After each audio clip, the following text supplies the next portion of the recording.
Here's my hammer rack, all made out of scrap material, every bit of it.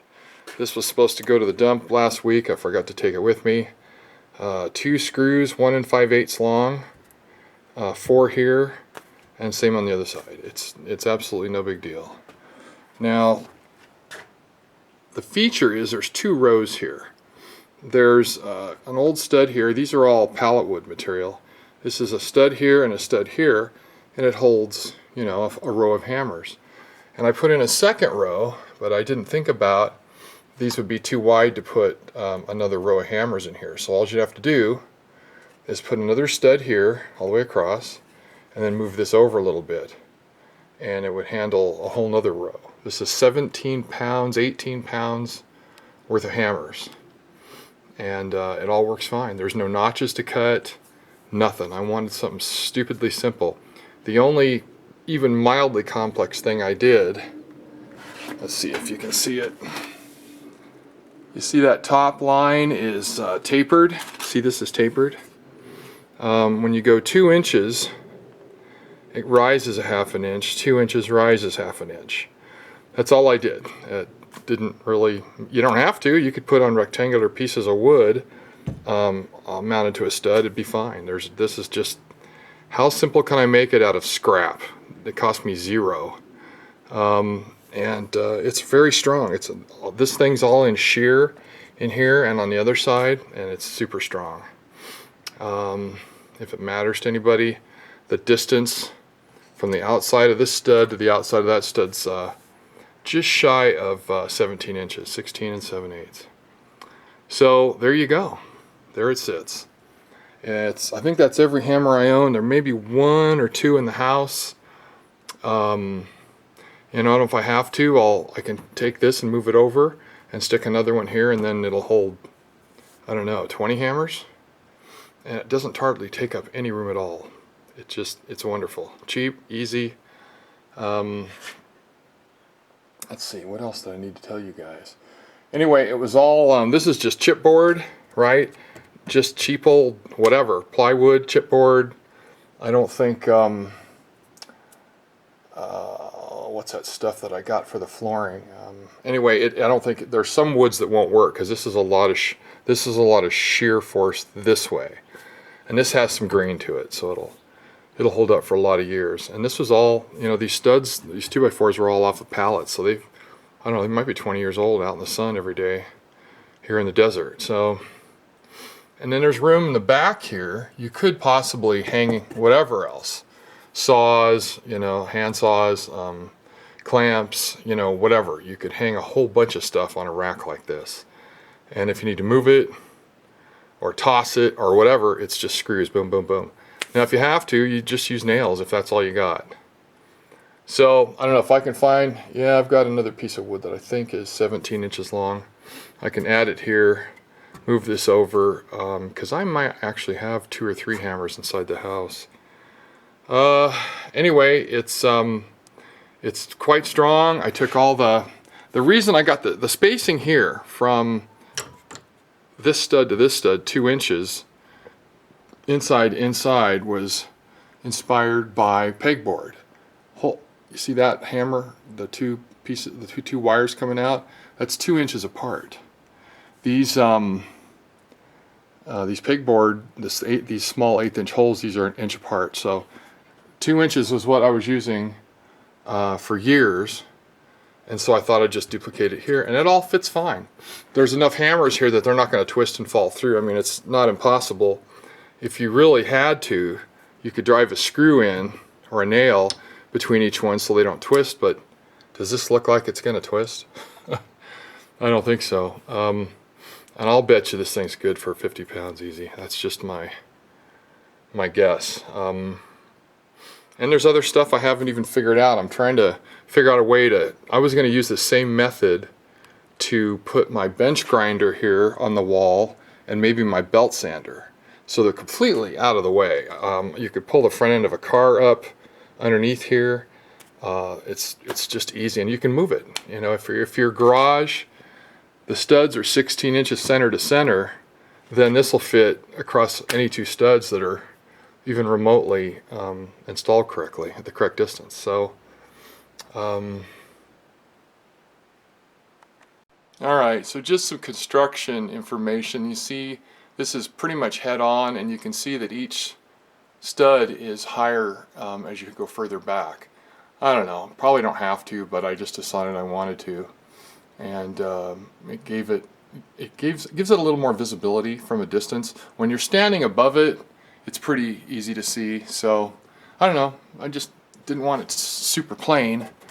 And let's see, a couple things I did to help during the construction is I pre-drilled this chipboard. I know I just grabbed a bit that looked like the right size. I pre-drilled all these holes and all these back here. I just pre-drilled them. I didn't mark them with a pencil or anything. I just eyeballed it and then held the studs in place and shot the screws in. And you can see it's, so what, 4, 6, 8, 10, so 20 screws total. And it could hold a lot. You can make this as long or as short as you want. This is, shoot, you know what, I don't know how far that is. Hang on, let's find out. Okay, so from the back of the stud to the front is 16 inches. I don't know how I came to that. Oh, I know how I came to it. This used to be a square piece of wood, and I cut it, so I got 2 pieces out of it. It just came out 16 inches. It was just laying around. So it's 16 inches out, and then oh, the stud's 3.5 inches, and like I said, every 2 inches it goes up a half an inch. 2 inches goes up half an inch, and that's what gives me the slope here. Sorry, gives me the slope here on the wood, and it looks a little nicer. This thing's it's kind of a piece of junk, but I'll bet you it'll last 20 years. I'll bet money on it. So when I find another piece of wood, I'll tack it in here, move this one over, and then I can put in, every hammer, I don't know, or whatever else. What else could I stick in there? The gaps are exactly 2 inches apart. You just have to decide how you want it. I wanted it to fit everything. This snap-on dead blow that I wrecked a long time ago, it just barely fits and doesn't fall out. So if you have smaller, like 8-ounce hammers, claw hammers, that sort of thing, you may have to make the back row or the front row, either way, make it a little narrower so that they don't tend to fall out. But you can see with a bunch of hammers in place, they're not going anywhere. What else? Okay, so I told you I pre-drilled them. These all had a whole bunch of nails in them, whole bunch of nails. But I have a long pry bar that pulls that stuff out pretty well.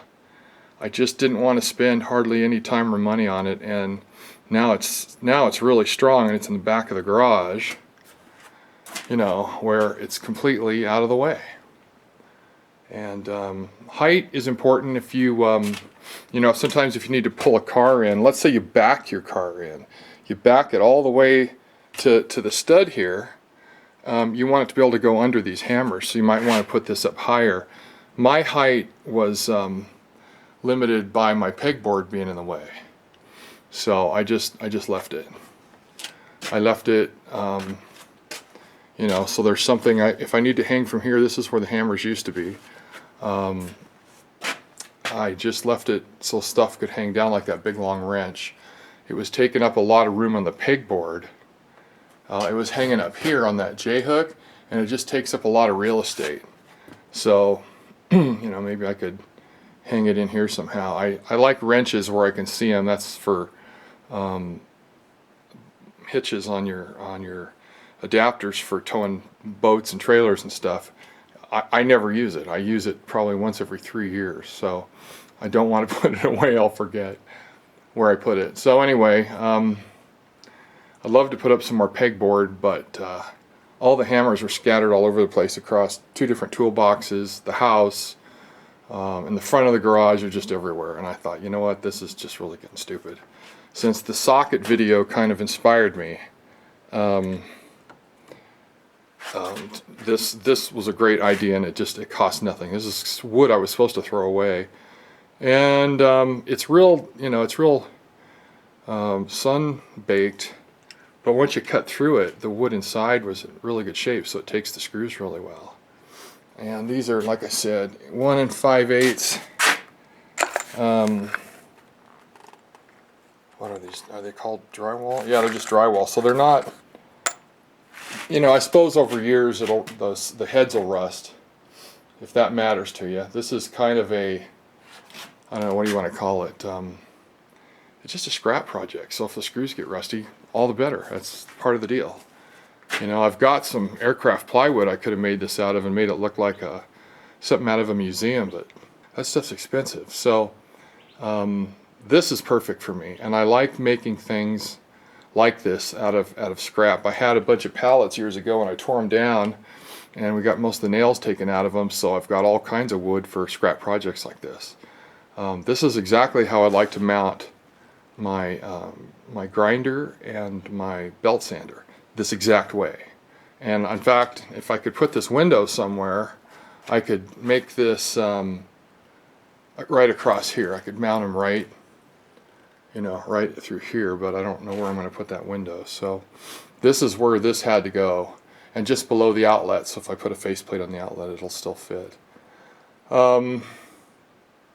The other reason I wanted to put them here is there is an outlet, so I can plug in the sander and the grinder. It's just real easy. They're right there. So I may have to put them up a little higher. I don't know where to put the window, but maybe it doesn't matter. Maybe it just needs to get out of the way. So anyway, this is kind of the method I'm thinking of.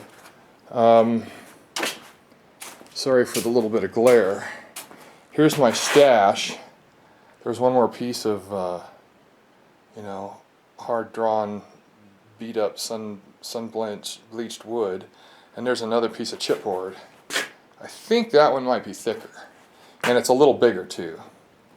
So it's not hard to make what I made. It's a piece of cake. Sorry to be stumbling and bumbling. Anyway, that's it for now.